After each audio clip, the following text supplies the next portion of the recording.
Sur cette scène, ici et maintenant, pour vous faire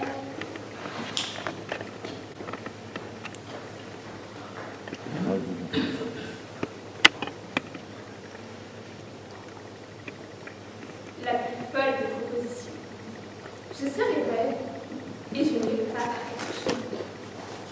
Chères mesdames, chers messieurs, je vous demande de regarder un instant au plus profond de vous. Voyez la monotonie de l'existence, le peu de perspectives qui vous sont offertes dans ce monde. Voyez le maigre espoir que vous aviez d'en changer le cours, fondre comme neige au soleil, se dissoudre chaque jour un peu plus, chaque heure, chaque minute, dans les larmes que vous versez chaque minute, chaque fois que vous êtes seul. Car au fond de vous-même, vous êtes seul. Je sens en vous cette profonde tristesse. Si, je vous jure. C'est pourquoi, mesdames et messieurs, ce soir, je vous propose de faire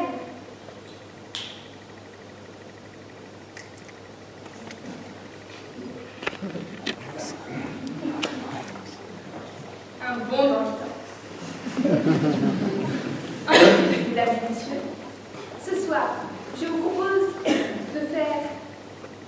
de vous conduire vers un nouvel Eldorado, le seul capable de vous affranchir de la réalité du monde présent. Un Eldorado spatio-temporel. Exactement, mesdames et messieurs. Ce soir, je vous propose de faire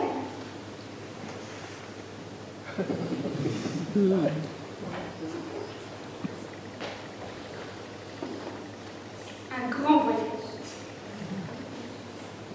Ceux qui, pour des raisons que je comprendrai tout à fait, auraient quelques réticences, peuvent encore quitter cette salle. Le moindre doute de votre part serait un frein à ce voyage et entraînerait lamentablement le naufrage de tous. Une dernière chose, mesdames et messieurs.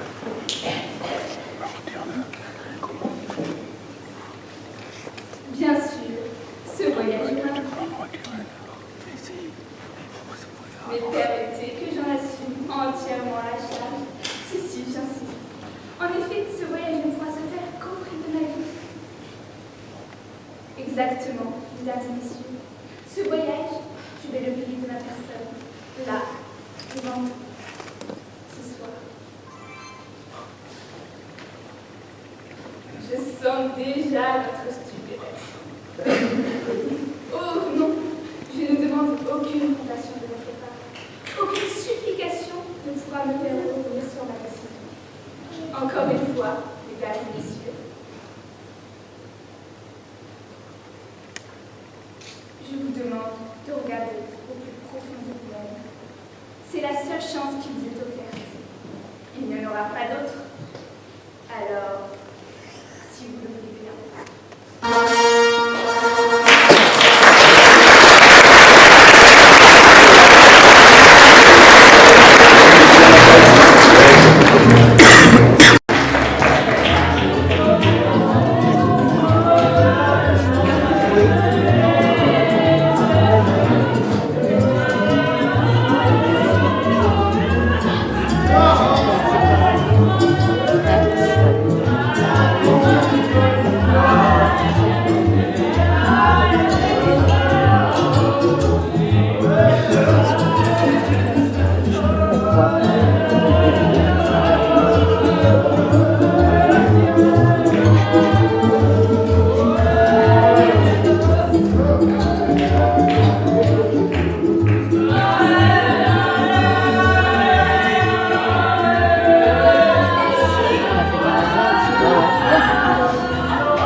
Nommez le rôle qui m'est destiné, continuez.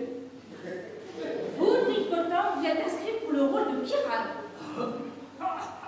Bah, qu'est-ce qu'un pirate? Un amoureux ou un tyran? Ouais. Un amoureux qui se tue galamment.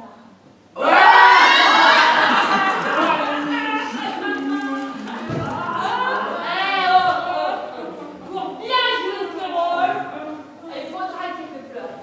Mais si je suis chargée, bien aux yeux de l'auditoire, je provoquerai des orages. Pourtant, c'est comme tyran que j'ai le plus de faire. Je pourrais jouer Hercule. De toute façon, un rôle à tout faire éclater, à crever un chat.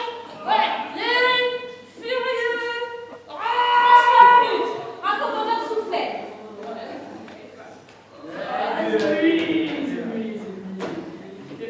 Voici Pierre Le Point. Que vous preniez Tisbé. Qu'est-ce que Tisbé, un chevalier errant? La dame du pirate doit aimer. Non, vraiment, ne me faites pas jouer une femme, j'ai la barbe qui me vient. C'est très grave, vous jouerez avec un masque et vous ferez la petite voix autant que vous voudrez. Si je peux cacher ma figure, je demande à jouer aussi Tisbé. Ouais, je parlerai avec une voix monstrueusement petite.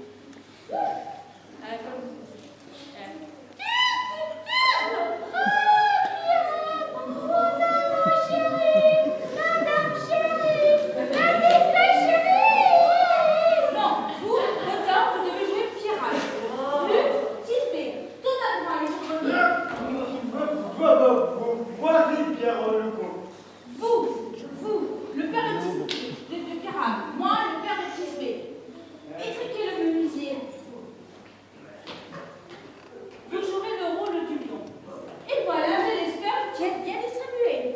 Est-ce que vous aurez le rôle du lion par écrit? Si vous l'avez, donnez-le-moi, je vous prie, car je suis lent à... Vous avez ça? Il ne suffit que de rugir. Laissez-moi aussi jouer le lion, je vous retirer à faire de mon duc.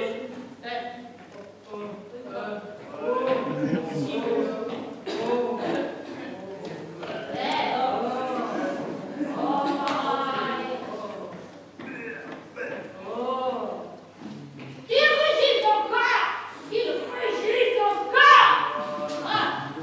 Si vous le faisiez d'une manière trop terrible, vous effrayeriez la duchesse et ses dames. Vous pourriez les faire prier. Ça sera assez pour tous nous faire prendre. Cela suffirait pour te nommer chacune un fils pendu.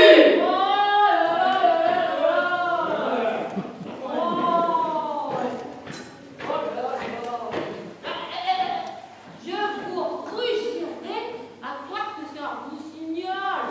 Vous ne pouvez jouer que Pierre. Pierre, voyez-vous, est un homme de doux visage, un homme accompli, comme on voit un jour d'été, un homme très aimable et très comme il faut.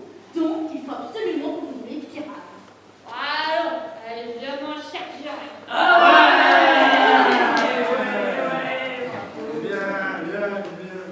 Maintenant, messieurs, voici vos rôles. Et de vous supplier, de vous demander, de vous recommander de les apprendre demain soir. Oh, ça suffit!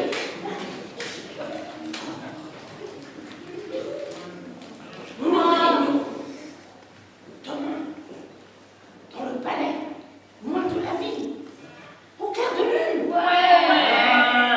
C'est là que nous répéterons. Car si nous nous réunissons dans la ville, nous serons traqués par les curieux et tous nos effets seront connus. Prochaine lune, le rendez-vous.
lente à décroître et retarde mes désirs. 4 jours seront bien vite plongés dans les nuits. 4 nuits auront bien vite épuisé le temps en rêve. Et alors la lune, tel qu'un arbre d'argent qui vient d'être dans les cieux, éclairera la nuit de nos noces solennelles. 20 Philostrates, année de la jeunesse est une de divertissement. Réveille l'esprit vif et l'est de la joie. Renvoie aux funérailles la mélancolie. La fin de campagne n'est pas de notre fête. Belle Hippolyte, je t'ai courtisé avec mon épée. J'ai gagné ton amour en te faisant violence. Mais je veux t'épouser sur d'autres auspices au milieu de la pompe, des spectacles et des réjouissances.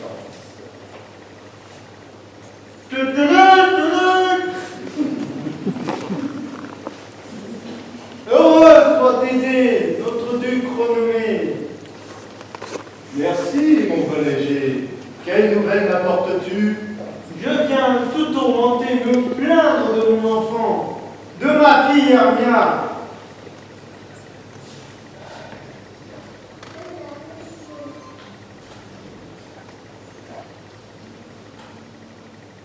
Avancez, Démétrius.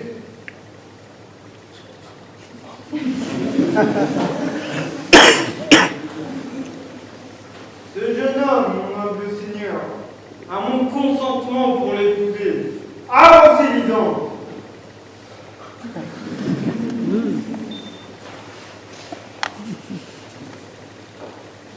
Et celui-là, mon gracieux duc, a ensorcelé le cœur de mon enfant.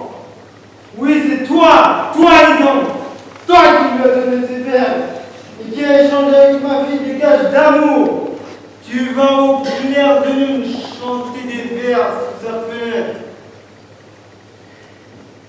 Tu lui as arraché sa sympathie avec des bracelets faits de tes cheveux. Des bagues, des babioles, des bouquets, des brimborions, des pamplemuches, des lévites, des romans. Messager de ton ascendant sur la tendre jeunesse. À force de ruse, tu as changé l'obéissance calme-toi en indocilité revêche. Et maintenant, si elle osait, devant votre grâce, refuser d'épouser Démétrius, je réclame l'ancien privilège d'Athènes. Comme elle est à moi, je puis disposer d'elle. Or, je la donne soit ce gentilhomme, soit la mort. Que dites-vous, Hermia? Réfléchissez, jolie fille. Votre père doit être comme un dieu. C'est lui qui a créé votre beauté. Oui, pour lui, vous n'êtes qu'une image de cire, pétrie par lui, et dont il peut assombrer et maintenir, ou détruire la forme. Je supplie votre grâce de me pardonner. J'ignore quel consentement combien ma modestie se compromet à déclarer mes sentiments devant un tel auditoire. Mais je vous conjure votre grâce de me faire connaître ce qui peut m'arriver de pire dans le cas où je refuserais d'épouser Démétrius.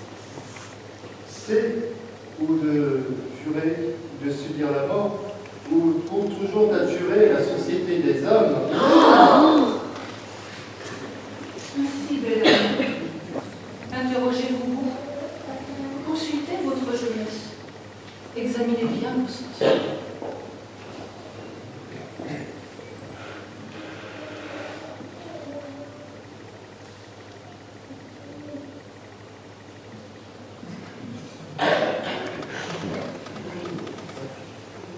Pourrez-vous, si vous ne souscrivez pas au choix de votre père, endurer la livrée d'une religieuse, enfermée à jamais dans l'ombre d'un cloître, rester toute votre vie ancien stérile, sentant désir défaillante à la froide lune affructueuse?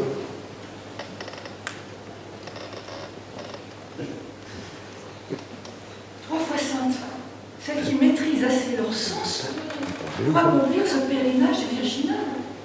Mais le bonheur terrestre est à la rose qui se distille, et non à celle qui, se flétrissant sur son épi de vierge, croît, vit et meurt dans une solitaire béatitude. Ainsi, je veux croître, vivre et mourir. Vous prenez du du temps pour réfléchir, mais le jour de la nouvelle qui doit sceller entre ma bien-aimée et moi l'engagement d'une réunion impérissable.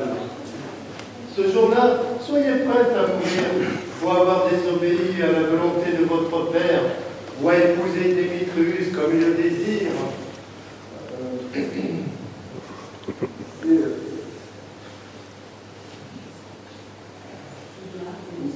Ou bien prononcer sur l'autel de Diane un vœu éternel d'austérité et de célibat. Réfléchissez de cela, Armia. Et toi, Alexandre, fais céder ton titre caduc à mon droit évident. Vous avez la mort de son père, Démétrius. Vous êtes le. Laissez-moi la mort. Mon cœur, Lisandre, oui, j'aime Démétrius. Et ce qui est à moi, mon amour peut lui donner. Et ma fille est à moi et tous mes droits sur elle, je les transmets à Démétrius. Seigneur, je suis aussi bien né que lui, et aussi bien partagé. Mon amour est plus grand que le sien. Ma fortune est sous tous les rapports aussi belle, sinon plus belle que celle de Démétrius. Est-ce qu'au-dessus de toutes ces vérités, je suis aimé de la meilleure mère? Pourquoi donc ne poursuivrais-je pas mes droits? Démétrius, je lui soutiens en face. A fait l'amour, Helena! Oh, la fille de Médard, il a gagné son cœur. Et elle est charmante. Elle raffole jusqu'à la dévotion, raffole jusqu'à l'idolâtrie de cet homme taré et inconstant. Je dois, oui, que je l'ai entendu dire. C'est ce que je voulais dire à Démétrius, mais absorbé par mes propres affaires, mon esprit a perdu ce projet. Venez, Démétrius. Venez aussi, et j'ai des instructions particulières à vous donner à tous deux. Et nous vous suivons, et par devoir, et par plaisir.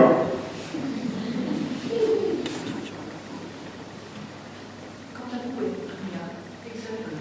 Quant à vous, Hermia, résignez-vous à conformer vos caprices à la volonté de votre père. Sinon, la loi d'Athènes, que je ne puis nullement adoucir, vous condamne à la mort ou à un vœu de célibat. Qu'y a-t-il, mon homme? Pourquoi votre joie est-elle si pâle? Pourquoi vous faites les mains si vite?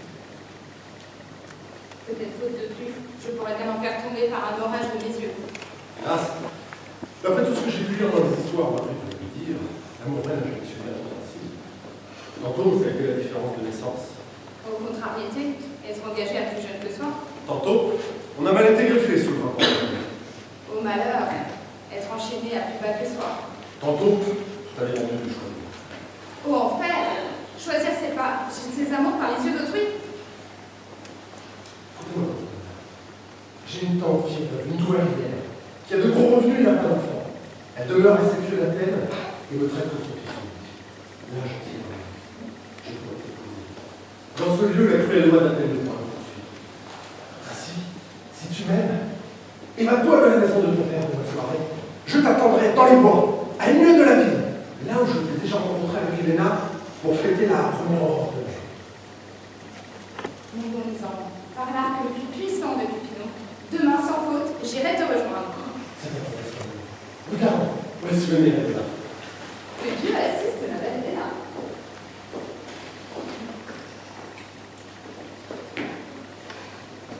Vous m'appelez belle. Rétractez ce mot-là. Démétrius aime votre beauté.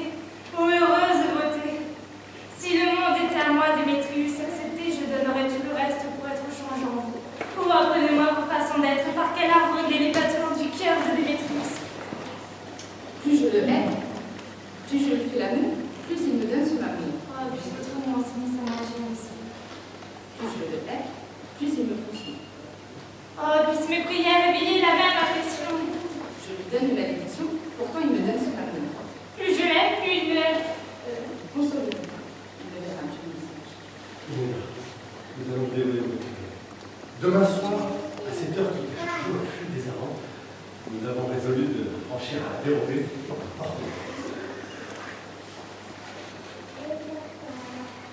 Adieu de son père de Dieu. Je vous prie pour vous, et puis une bonne chance d'accorder de Démétrius.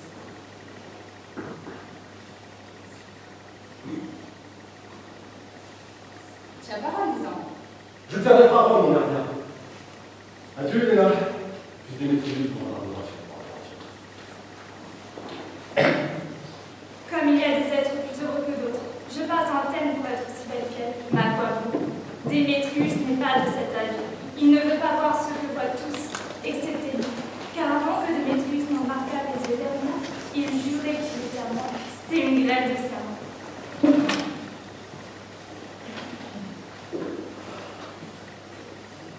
Je vais lui révéler la fuite de la belle Anna. Alors il ira demain soir dans les bois pour la poursuivre. Et si pour cet avertissement je reçois de lui un remerciement, alors je serai richement récompensée. Aussi bien j'espère pour payer ma peine, aller là-bas et revenir dans sa compagnie.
Pourquoi es-tu de retour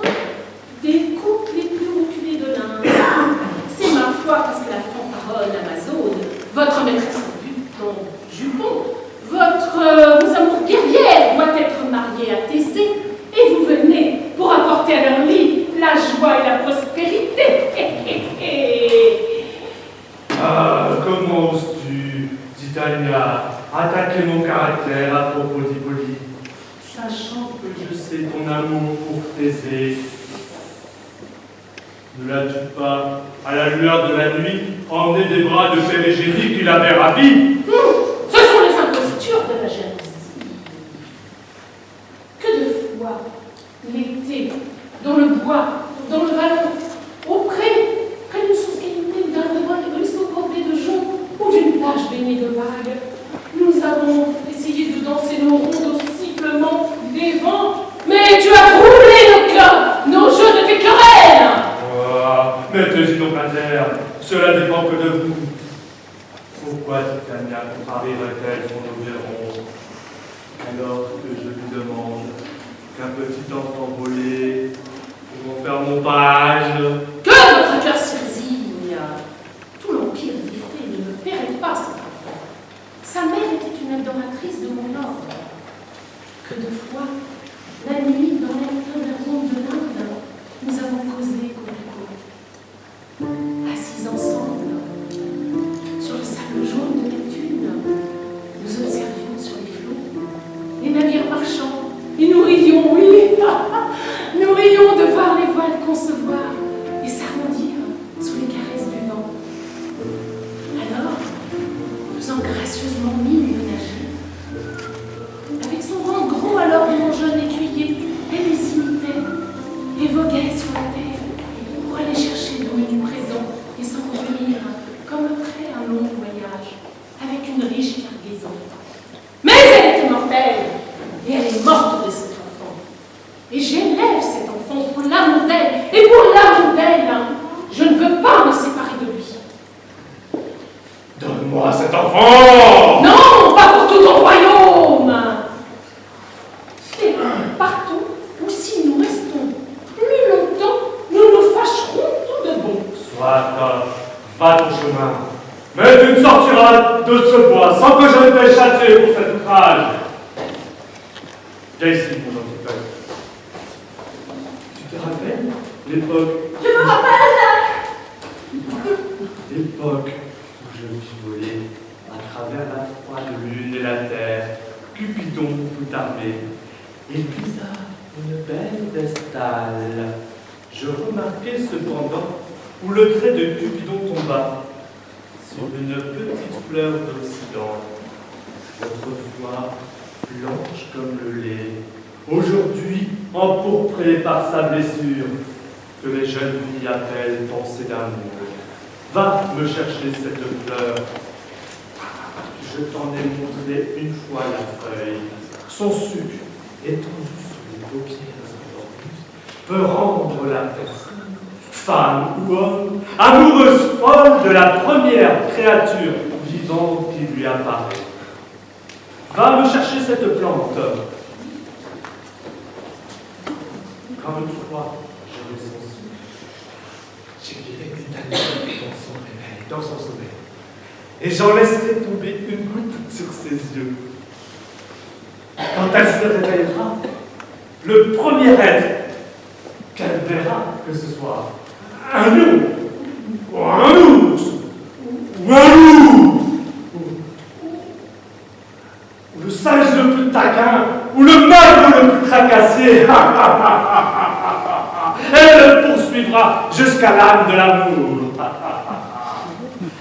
Alors, je délivrerai ses yeux de ce charme.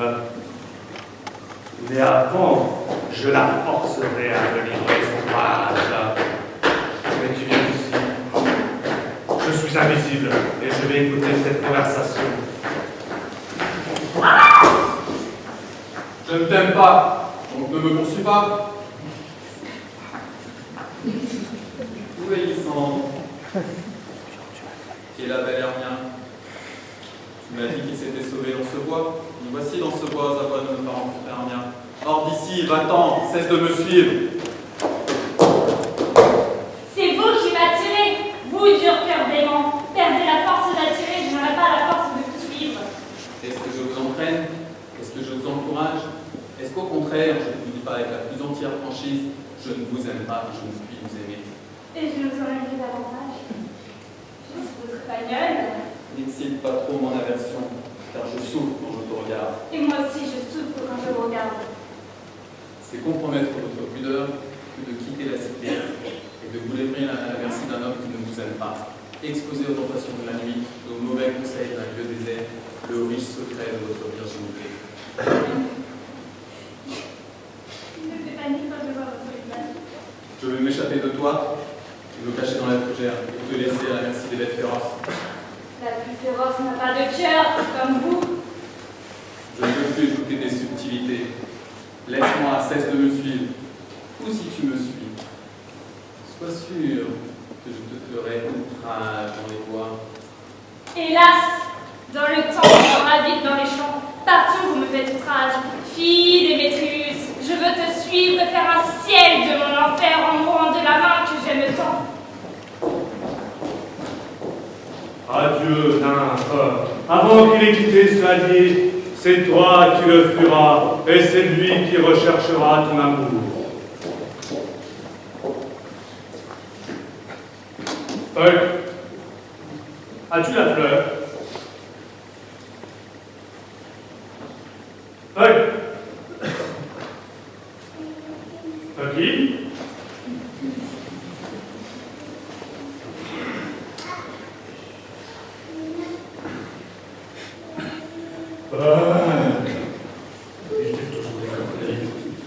Donne-la-moi. Donne-la-moi. Donne-moi cette fleur. Tiens. Prends aussi de ce sucre. Et cherche dans le allié une charmante dame d'Athènes et folle amoureuse d'un jeune dédaigneux. Mouille les yeux de celui-ci. M'éveille à ce que le premier être qui nous apercevra soit cette dame. Tu reconnaîtras l'homme à son costume athénien. Fais cela avec soin, de sorte qu'il soit plus éprise d'elle qu'elle n'est éprise de lui. Tu viens me rejoindre sans faute, avant le premier chant du coq. Soyez tranquille, monseigneur, votre serviteur obéira.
Peut-être que tu verras à ton réveil, soit par toi pris pour amant. Aime-le et languis pour lui, quel qu'il soit. Onze, chat, ours, léopard ou sanglier au poil hérissé, que celui qui apparaîtra à tes yeux quand tu te réveilleras soit ton chéri.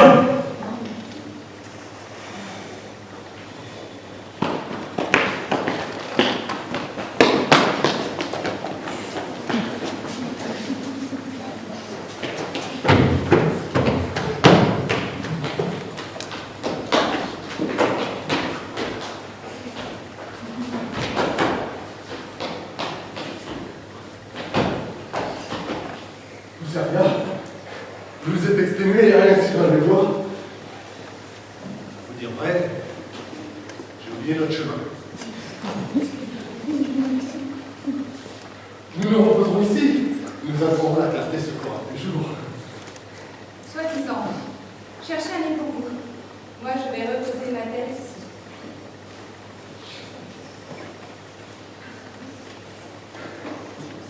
Le gazon vous servira de rien que deux. Un seul lit, un seul cœur, deux âmes, une seule porte. Non, disons, pour l'amour de moi et de la courtoisie. Et donc, compliment. C'est charmant.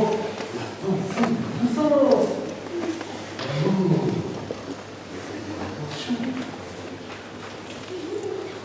Dire que le cœur, d'ailleurs, Très joli jeu.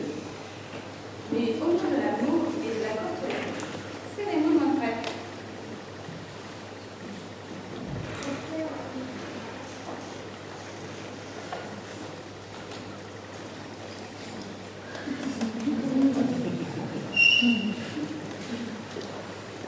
voici mon lit.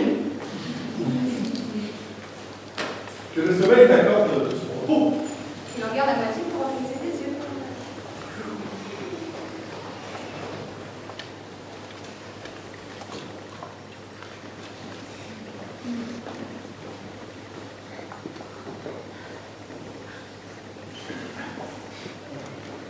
J'ai parcouru la forêt, mais je n'ai pas trouvé d'Athénien sur les yeux duquel j'ai pu éprouver la vertu qu'a cette fleur parce qu'est l'amour.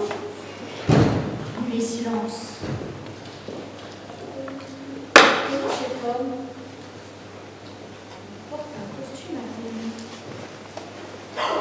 C'est celui, m'a dit mon maître, qui dédaigne la jeune athénienne. Et voici la pauvre fille profondément endormie sur le seul lit des sables. Jolie là, elle n'a pas osé se coucher près de ce ladre d'amour, de ce bourreau de courtoisie. Mal appris. Je répands sur tes yeux toute l'impuissance que ce filtre possède. Une fois que tu seras éveillé, que l'amour éloigne jamais le sommeil de tes yeux. Réveille-toi dès que je serai partie, car il faut que j'aille rejoindre Oméron. Arrête! Va-t'en, je te l'ordonne, ne rentre pas ainsi. Veux-tu donc m'abandonner dans les ténèbres? Arrête, tout malheur à toi, je veux m'en aller seul.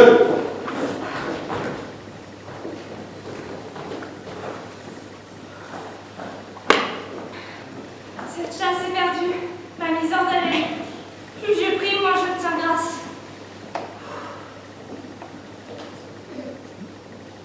Mais qui est ici? Lysandre? À terre? Mort ou endormi? Je ne vois pas de sang, pas de blessure. Lysandre, cher Seigneur, si vous êtes vivant, éveillez-vous. Je cours à travers la flamme. En amour de toi. Oui, Démétrius. Oh, tout ce vino, vraiment un mot, vous êtes compéré à la fois. Ne dites pas cela, Lysandre, ne dites pas cela. Qu'importe qu'il aime votre Hermia, Seigneur, qu'importe. Hermia l'aime toujours que vous. Soyez donc heureux. Ouais, avec rien. Non, je regrette les fastidieuses minutes que j'ai passées avec elle. C'est pas Hermia, Léna, je le présente, qui échangerait une corneille pour une colombe. En raison même avant notre combat, il me convient aux yeux. Je lis une histoire d'amour, écrite par le plus riche des moi. Si j'en tenais pour être aussi amèrement largué. Que je méritais de vous cette moquerie. N'est-ce pas assez que je ne puis jamais hériter un doux regard de Démétrius, sans que vous deviez encore railler mon insuffisance?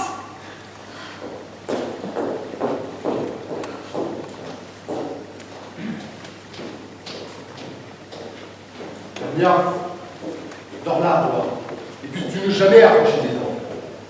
Dans mon indigestion, dans mon hérésie, sois aidé de tous et surtout de moi. Toi, mon être tout entier, consacre ta puissance et ton amour en honorer Léna et être son cheveu.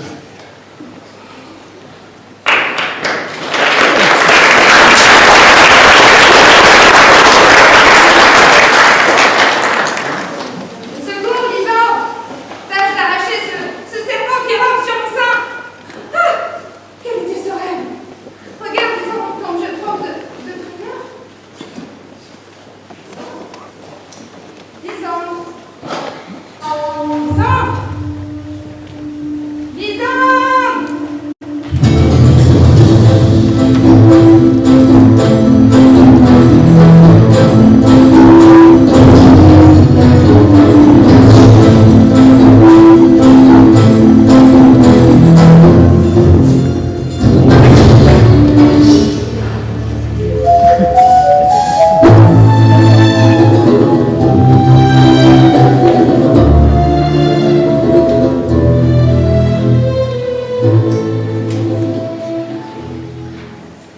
Voici une place merveilleusement convenable pour notre répétition. Cette pelouse verte sera notre scène. Ce fourré aurait pu être coulé. Et nous mettrons ça en action pour le mettrons devant le duc. Que veux-tu faire encore? Il y a dans cette comédie de Pyrrhane et Thisbé des choses qui ne plaisent jamais. D'abord, Pyrrhane tirer l'épée, se tuer. Ce que les dames ne supporteront pas. Qu'avez-vous à répondre à ça? Par Notre-Dame, ça leur fera une peur terrible. Je crois que nous devons renoncer à la tuerie comme des loups. Pas le moins du monde. J'ai les moyens, je vais tout arranger. Faites-moi un prologue. Et que ce prologue affecte de dire que nous ne voulons pas nous faire de mal. Dites que moi, Pyrrhane, je ne suis pas Pyrrhane, mais Bottom de Souffrant. C'est le retraduit. Soit nous aurons un prologue. Ouais. Mais est-ce que ces dames n'auront pas peur du loup? J'en ai peur, je vous promets. Eh bien, il faudra un autre prologue pour dire que ce n'est pas un lion. Ouais. Il faudra dire le nom de l'acteur. Et on voit la moitié de son visage à travers la crinière du lion. Il faudra que lui-même, par à travers, il dise quelque chose comme « Je vous supplie de ne pas avoir peur, de ne pas trembler, car si vous croyez que je suis venu en vrai lion, cela serait fâcheux pour ma vie. » Allons, il en sera ainsi. Mais il y a encore deux choses difficiles. C'est d'amener le clair de lune dans une chambre. Car vous savez, Pyrrhane et Thisbé se rencontrent au clair de lune. Est-ce que la lune brillera, la lune brillera? Un calendrier. Regardez dans l'almanach, trouvez le clair de lune, trouvez le clair de lune. Mais oui, le clair de lune brillera cette nuit-là. Eh bien, vous pourriez laisser ouverte une lucarne dans la grande salle où nous jouerons. Et la lune pourra briller par cette lucarne. Ou bien, quelqu'un devrait avec un fagot d'épines et une lanterne et dire qu'il vient pour représenter le personnage du quart de lune.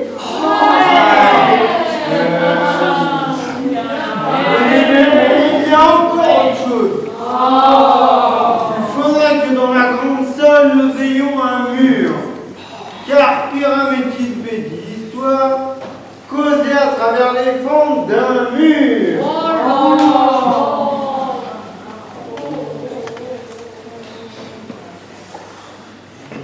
Je ne pourrai jamais apporter un mur.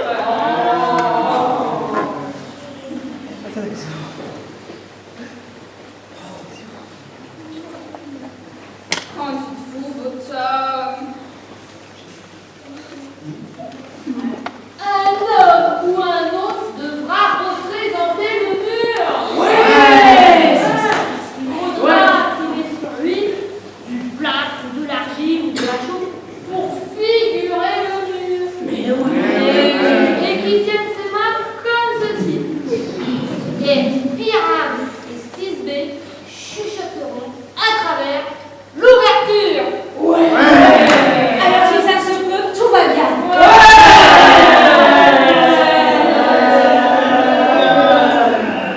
Qu'est-ce que cette filandreuse brute qui vient de brailler ici, si près du berceau de la reine des fées? Oh, une pièce de théâtre? Je serai spectateur.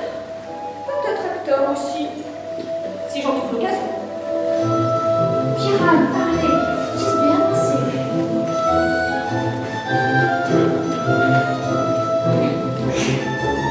Thisbé, les fleurs odieuses ont un parfum suave. Odorante, odorante. Thisbé, les fleurs odorantes ont un parfum suave tel celui de ton haleine, ma très chère Thisbé, chérie. Le plus étrange pilote que je vais ici. Est-ce à mon tour de jouer? Oui, par Dieu, c'est à votre tour. Car vous devez comprendre qu'il est sorti parce qu'il a vu quelque chose qu'il a entendu, mais qui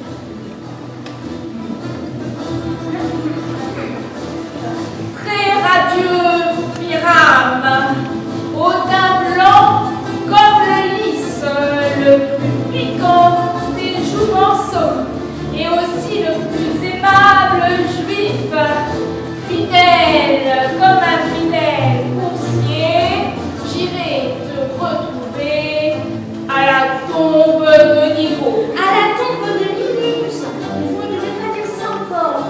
Pyram, entrez, on a passé votre épique. Fidèle comme un fidèle coursier qui jamais ne se fatigue.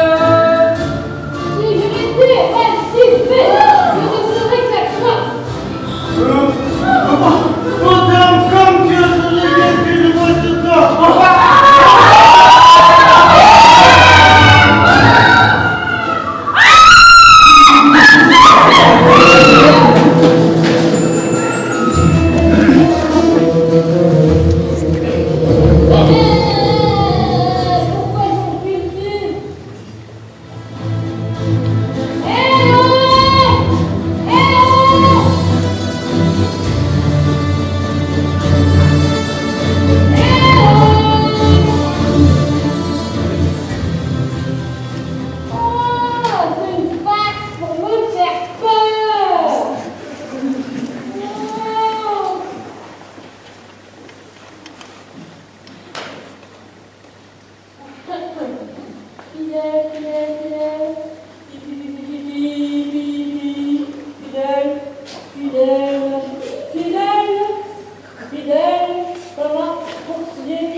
Elle est finie à l'autre.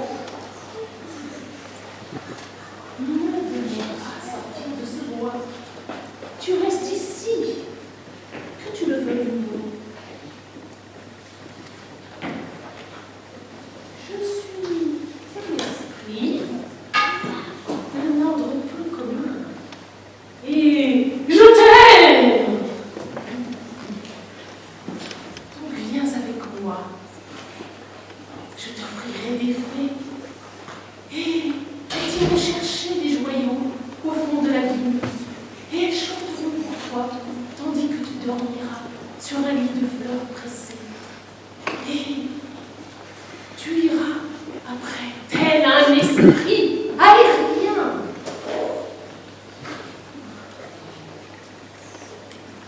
Grain de moutarde,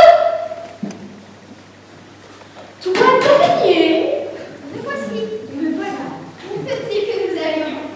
soyez aimables et courtoises pour ce gentilhomme, bondissez dans ses promenades et gambadez à ses yeux. Nourrissez-le d'abricots, de figues vertes, de grappes, de mûres, dérobez aux abeilles leur sac de miel, et pour flambeaux de nuit, coupez leurs cuisses enduites de cire, et allumez-les aux yeux enflammés, du verre luisant, pour éclairer mon bien-aimé, à son coucher à son lever, et arracher les ailes des papillons diaprés, pour écarter de ses yeux endormis les rayons de la lune. Inclinez-vous devant lui et faites-lui vos courtoisies.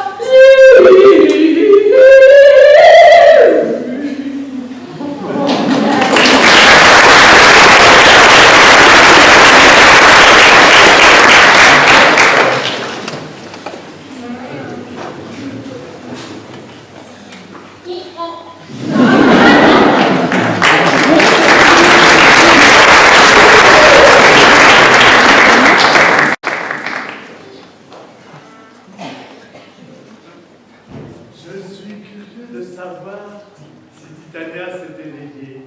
Et puis, quel est le premier être qui s'est offert à sa vue? Ah, voici mon messager.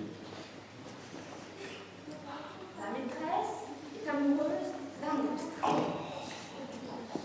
Tandis qu'elle prenait son heure de sommeil auprès de son berceau discret et consacré, une troupe de paillasses, d'artisans grossiers qui travaillent pour du pain dans les échoppes d'Athènes se sont réunis pour répéter une pièce qui doit être jouée le jour des noces de Thésée. Le niais le plus épais de cette stupide bande, lequel jouait Kéram, a quitté la scène pour la représentation et d'entrer dans cette haïe. Alors, je suis surpris à ce moment favorable. C'est sur le chef. Des têtes d'âne.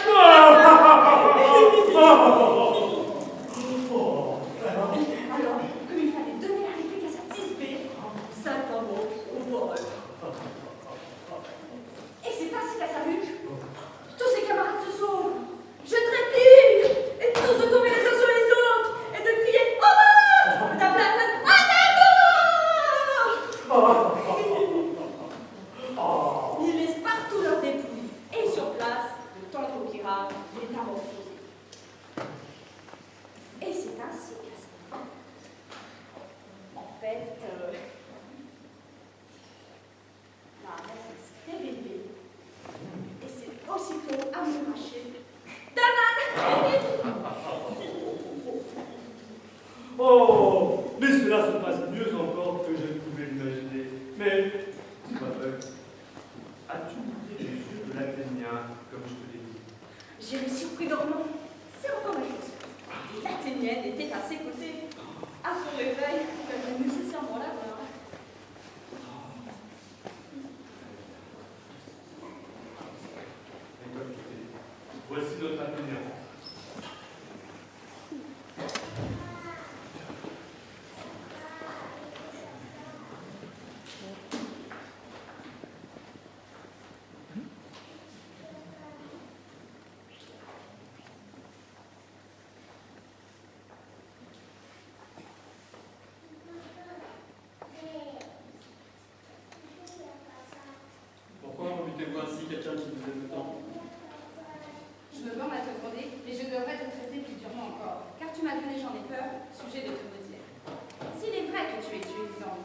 sang jusqu'à la cheville, à jamais.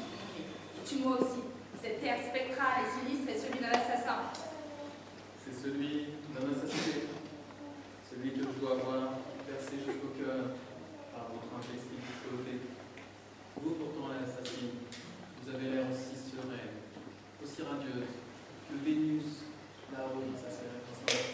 Qu'est-ce cela de commun avec ton Lisandre? Où est-il? Veux-tu me le rendre? J'aimerais mieux donner cette efficace à mes lignes. Arrière, chien. Arrière, monstre. Tu me pousses au-delà de la patience virginale. Tu vas nous tuer?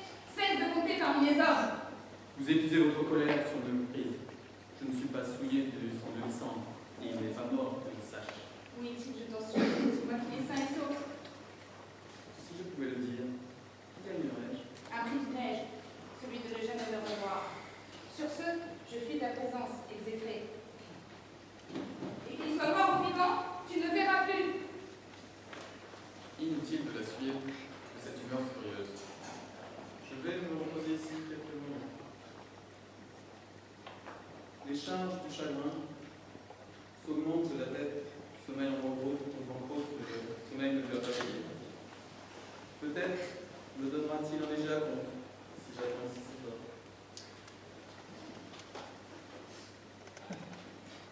Mais qu'as-tu fait? Mais tu t'es complètement mépris. Tu as mis la liqueur d'amour sur les yeux d'un amant fidèle. Il doit forcément résulter de ta méprise l'égarement d'un cœur fidèle et non la conversion d'un perfide. Mais va, cours à travers le bois, plus rapide que le vent, et cherche à découvrir Héléna d'Athènes. Quand elle apparaîtra, je charmerai Démétrius. Je pars, voilà que je pars.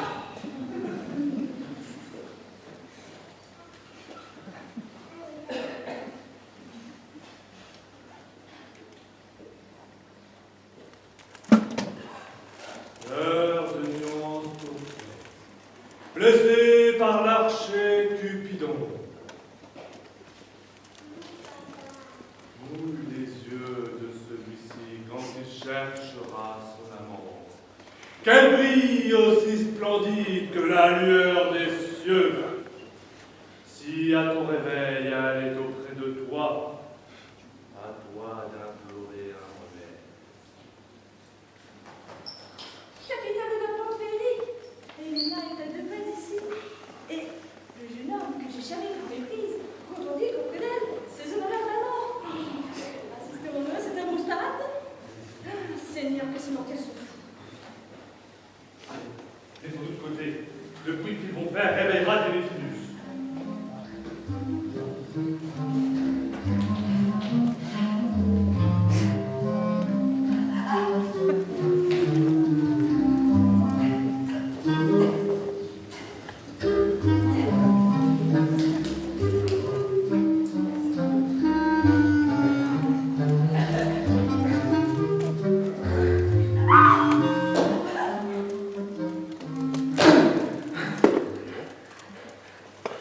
Pourquoi croyez-vous que je vous courtise? Par dérision? La moquerie de la dérision n'apparaît jamais en larmes. Voyez, je pleure en défendant mon amour. Vous déployez de plus en plus votre perfidie. Quand la foi tue la foi, oh, l'infernale Hyacinthe, ces protestations appartiennent à rien. Voulez-vous donc l'abandonner? Je n'avais pas de jugement quand je jurais mon amour. Non, ma foi, pas plus que maintenant, vous l'abandonnez. Démétrius l'aime, mais ne vous aime pas.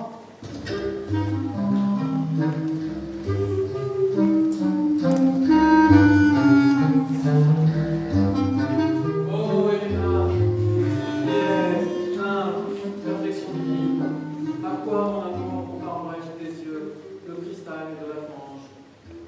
Oh, comme elles sont tentantes tes lèvres, les cerises mûres pour le baiser, dans sa pure blancheur glacée, la neige du Haut-Taurus, balayée par le vent d'Est,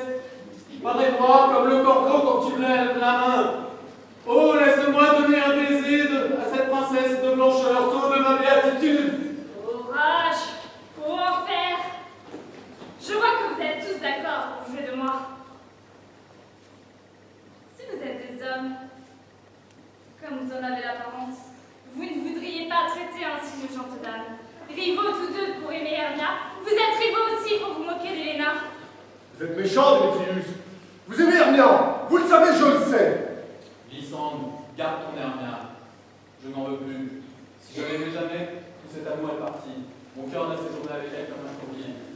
Et le voilà revenu en foyer chez Héléna précipitée. Ce n'est pas vrai, Héléna. Ne calomnie pas de conscience que tu ne connais pas. De peur qu'à tes dépenses je te fasse payer cher. Tiens, voici venir tes amours. Voici venir collaborer.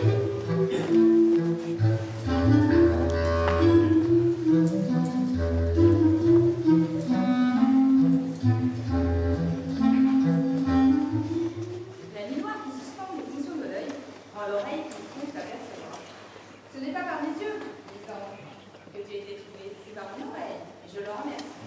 Mais pourquoi les gens l'ont ainsi? Pourquoi serait-il resté celui qui a l'amour? L'amour pouvait laisser les hommes d'éviter mon côté. L'amour qui ne me permettait pas de rester.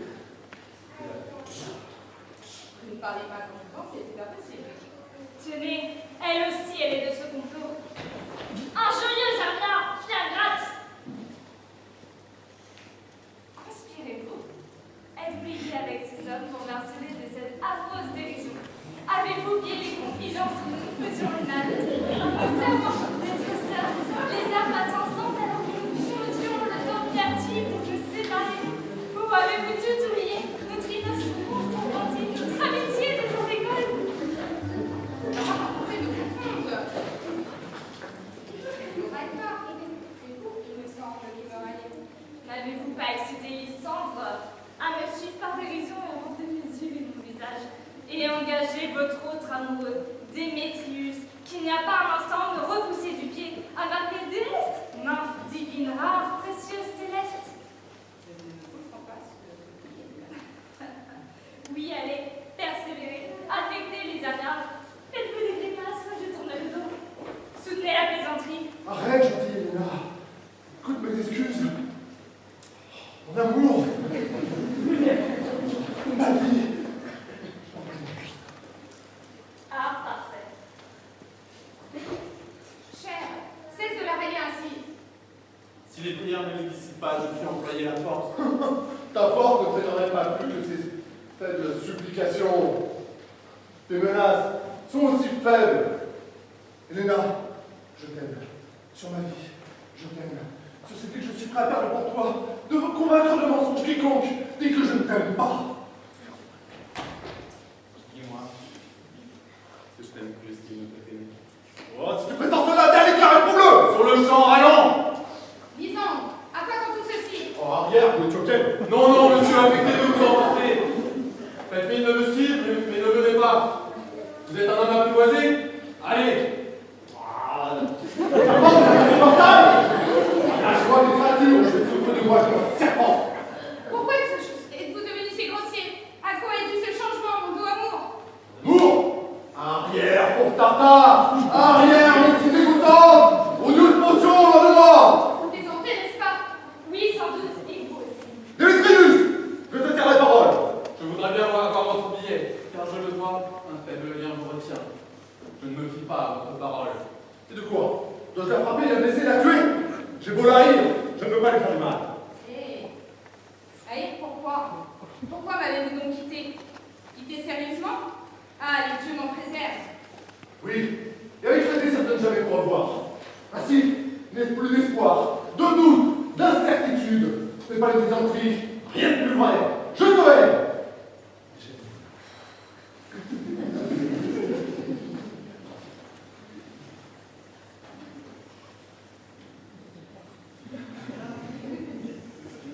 Non, monsieur, non, j'en prendrai son parti. Hélas, jongleuse, rongeuse de fleurs, voleuse d'amour, c'est vous donc qui êtes venu cette nuit voler le cœur de mon amant magnifique. Arrière, vous, comédienne, vous, marionnette, vous! Marionnette, êtes-vous montée si haut dans son estime parce que je suis si petite et si naine? Suis-je donc si petite? Pas de cocagne. Suis-je donc si petite? Je ne suis pas assez cependant pour que mes ongles l'atteignent des yeux. Par grâce, messieurs, bien que vous moquiez de moi, que je la de frapper, vous pourriez croire peut-être, parce qu'elle est plus petite que moi, je puis lui tenir tête. Petite, vous l'entendez encore? Bonne Hermia, ne soyez pas si amère contre moi. Je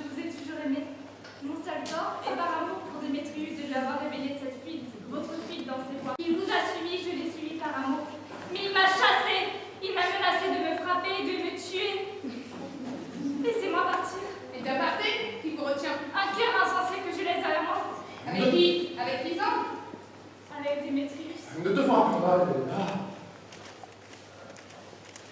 Vous êtes par trop élogieux à l'égard d'une femme qui dédaigne vos services. Ne parlez plus d'Helena. Laissez-la. Si tu prétends jamais lui faire la moindre démonstration d'amour, tu le paieras cher. Je ne me retiens plus. Suis-moi si tu oses. Et voyons qui autour de moi a le plus de droit sur Helena. Te suivre, je marcherai de front avec l'allure.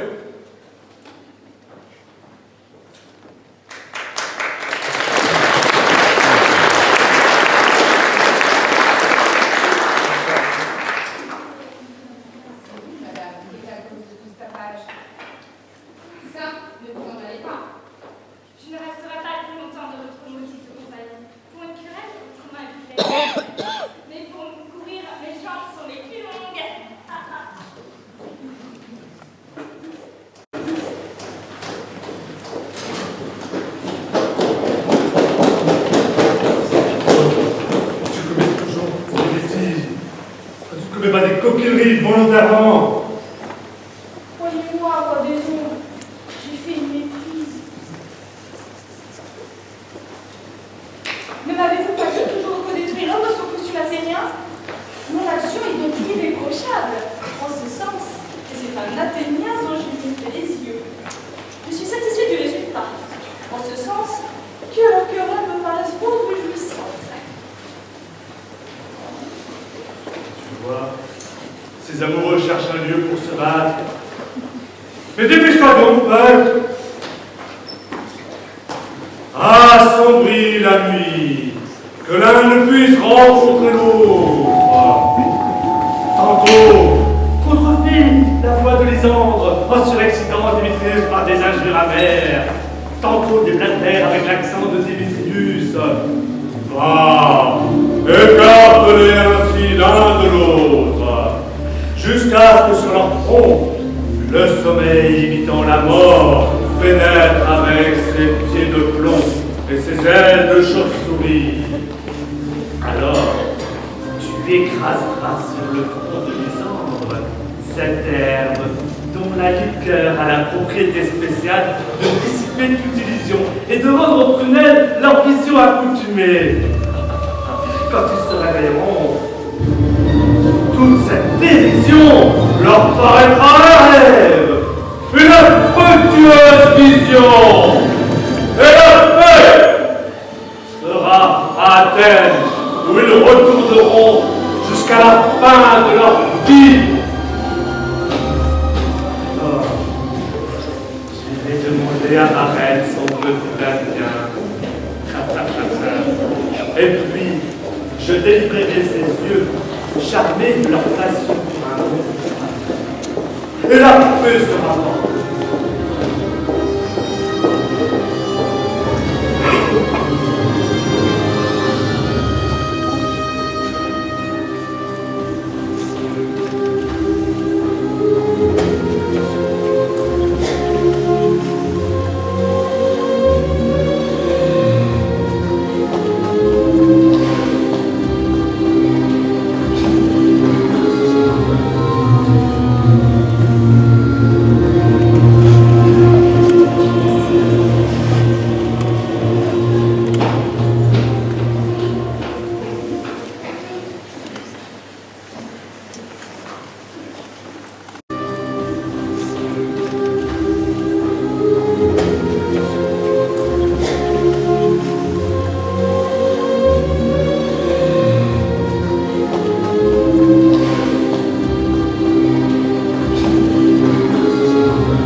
Bonjour mes amis, la Saint-Valentin est passée.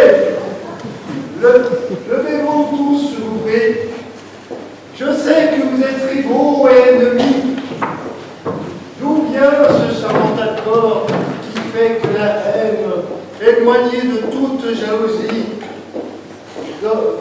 sans crainte d'imitié, dort à côté de la haine?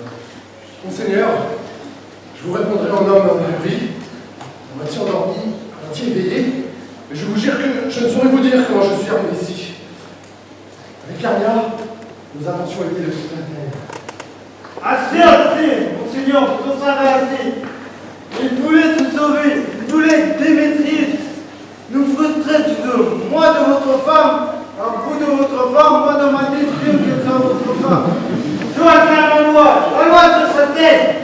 Monseigneur, la belle Helena m'a révélé leur évasion, le dessein qui les a menés dans ce bois. Par fureur, je les ai suivis. Helena me suivant par amour.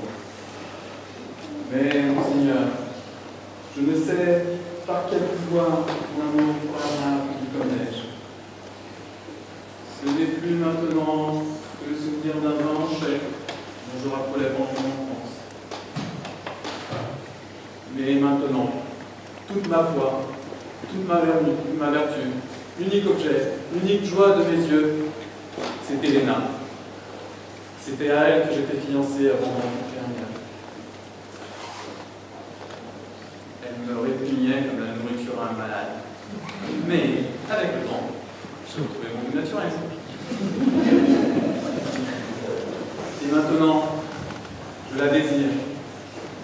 Je l'aime, j'aspire à elle, et je lui serai fidèle à jamais. Beaux amants, voilà une heureuse rencontre. Nous entendrons tout à l'heure la suite de cette histoire. Et je prévaudrai sur votre volonté, car j'entends que dans le temps, ces couples soient unis pour l'éternité. En route, tous pour Athènes. 3 maris, 3 femmes. Nous aurons une fête solennelle.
Avez-vous envoyé chez Gotham et il est rentré chez lui? On ne sait pas ce qu'il est devenu. Sans doute il a été enlevé. S'il ne vient pas, la représentation est dérangée, pas vrai? Impossible. Vous n'avez que lui dans toute Athènes capable de jouer le rôle de tyranne. Non, c'est tout simplement lui qui a le plus esprit de tous les artisans d'Athènes. Et puis c'est le vrai personnage du rôle. Un parfait galant pour la douceur de la voix. Un parfait talent, vous devriez dire. Un parfait talent, Dieu merci, est impropre à rien. Mais maître, le duc vient du temple. Il y a 2 ou 3 couples de seigneurs et de dames mariés par-dessus le marché. Si nous avions pu donner notre divertissement, notre fortune à tous était faite. Où es-tu, mon doux Gotham? Tu as perdu un revenu de 12 sous par jour, ta vie durant. 12 sous!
simultanée de toutes leurs âmes est bien plus convaincante que de fantastiques visions.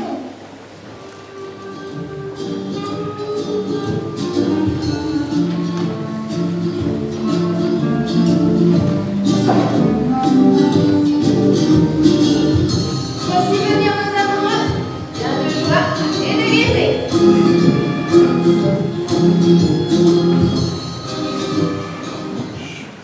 Soyez heureux, nos amis, que la joie et un amour toujours frais fassent cortège à vos cœurs. Mais voyons maintenant, quelle mascarade, quelle danse aurons-nous pour accompagner ce long siècle de 3 heures qui doit s'écouler entre la presse-souper et le dîner. Philostrate, oh, dites-moi quel amusement aurons-nous ce soir. Voici, voici le programme des divertissements déjà mis. Que votre Altesse choisisse celui qu'elle vous plaît. Le combat contre les centaures, chanté sur la harpe par un eunuque athénien.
Ils ont chargé leur mémoire balbutiante de cette pièce-là pour le jour de noces. Nous allons l'entendre. Non, mon noble seigneur, elle n'est pas digne de vous. Je l'ai entendue d'un bout à l'autre, il n'y a rien là, rien du tout. À moins que vous ne vous amusiez de leurs efforts extrêmement laborieux et des peines cruelles qu'ils donnent pour votre service. Je veux entendre cette pièce. Allez, introduisez-les. Et prenez place sur ce table. Je n'aime pas avoir l'impuissance de surnommer, ni n'osais succomber à la tâche. Patiemment, vous ne verrez rien de pareil. S'il plaît à votre Altesse, le prologue est tout prêt.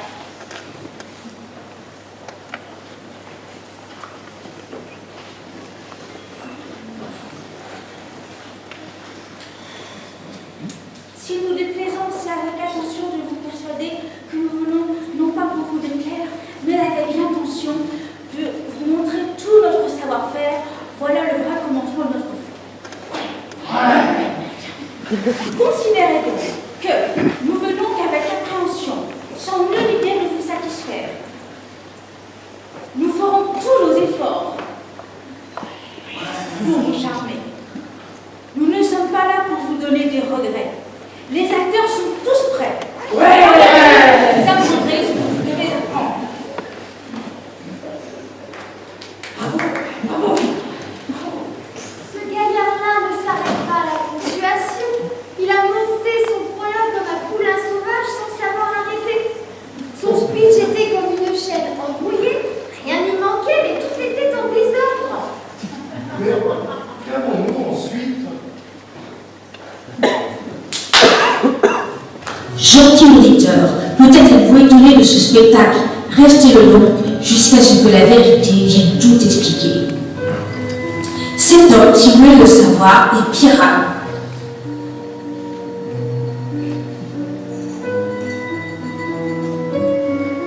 Cette belle dame, Thisbé, c'est évident.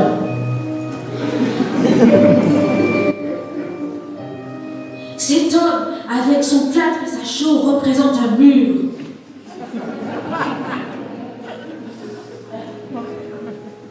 Un infâme mur qui sépare nos deux amants, car à travers les fentes, nos deux âmes sont réduites à chuchoter, que nul ne s'en étonne.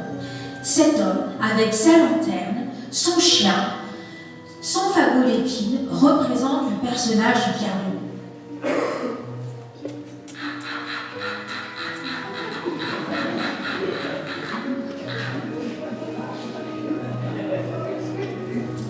Car, si vous voulez le savoir, c'est devant le Pierre de Lune que nos deux amants ne se font pas scrupule pour se retrouver à la tombe de Ninus pour s'y faire la cour.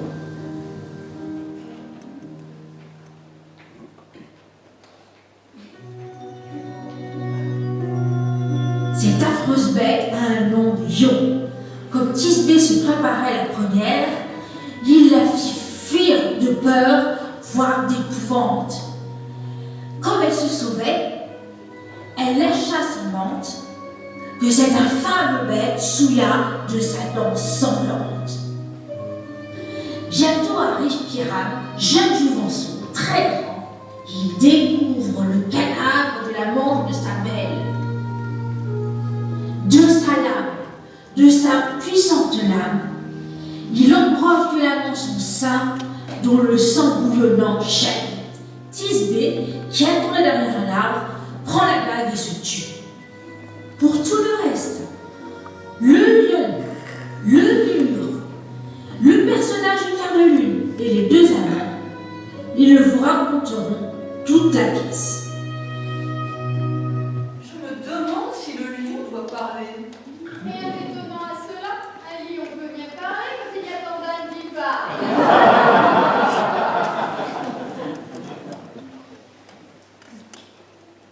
Dans cet intermède, il arrive que moi, dont le nom est Brun, je représente un mur.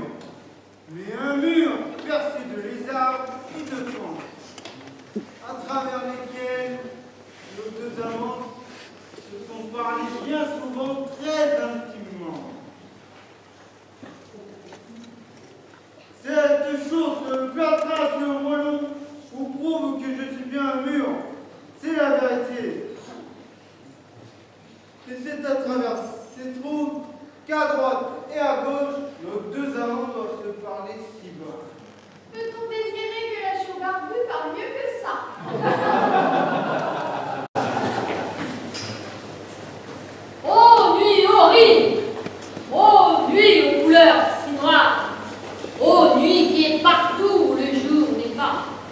Je crains que Tisbé n'ait oublié sa promesse. Mur!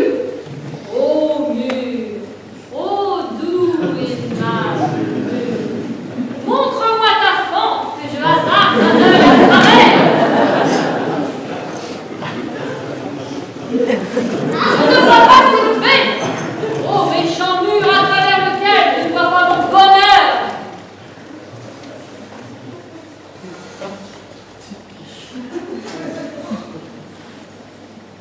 Oh mur, que de fois tu m'as entendu gémir de ce que tu me séparais de mon beau Pyram. Que de fois mes lèvres cerises ont baisé tes pierres cimentées de chaux et de poils. J'aperçois une voix. Allons maintenant à la crevasse pour voir si je n'entendrai pas la phrase de ma Tisbé. Tisbé, mon amour, c'est toi, je crois. Mon amour, oh non, oh, baise-moi à travers le trou de ce mur. C'est le trou du mur que je baise. Et dans tes pierres. Oh, veux-tu me rejoindre immédiatement à la tombe de Nigo? Oh, morte ou vive, j'y vais sans délai.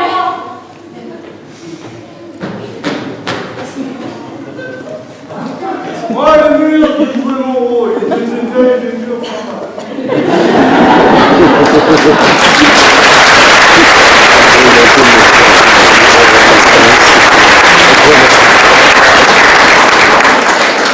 Voilà le plus stupide animatia que j'ai jamais entendu.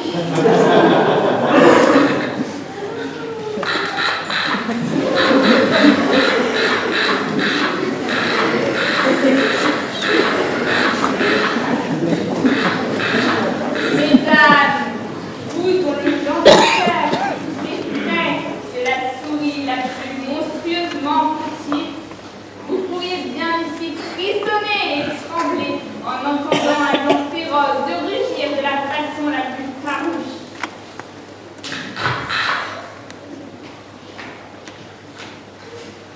Sachez donc que je suis étriqué, le meurtrier, un lion féroce, non pas plus qu'une lionne, car si je venais vous chercher querelle en ce lieu, ce serait au péril de ma vie. Oh, une belle gentille bête et bonne âme.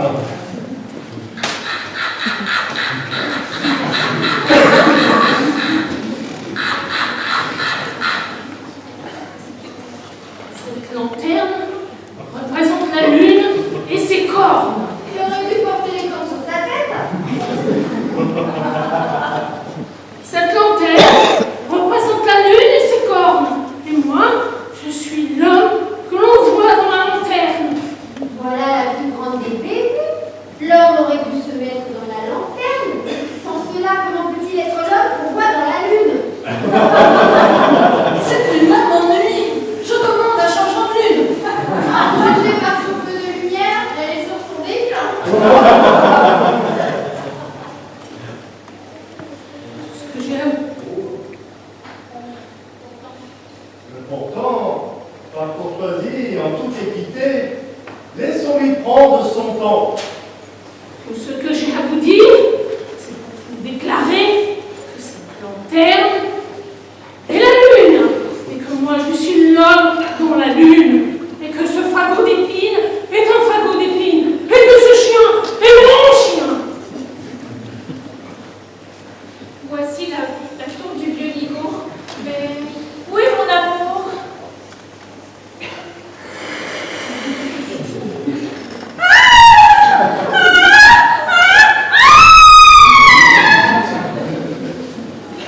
Bien rugi, lion. Dire comme Tisbé. Bien lui, lune. Oh, vraiment, la lune lui de fort bonne grâce. Bien griffé, lion.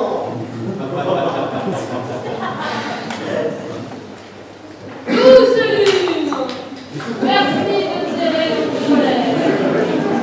J'espère savourer la vue de ma Tisbé. Mais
Ainsi.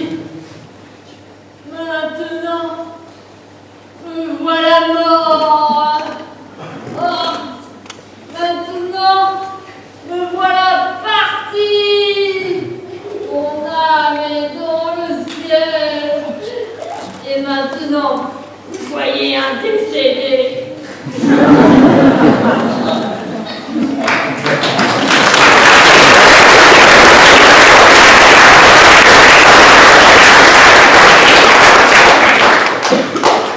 Endormi, mon amour? Quoi? Mort, mon tourtereau? Oh, pirate, lève-toi! Parle! Parle! Ta fait nuit. Oh, pirate, tes lèvres toutes cerises, ce nez, tout cela n'est plus. Les yeux étaient verts, comme des poireaux. Avant, gémissez. Plus un mot, ma langue.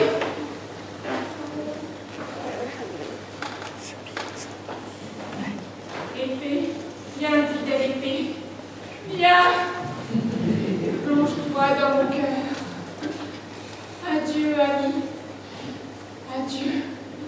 Ainsi, Thisbé finit. La lune et le mur sont restés pour un les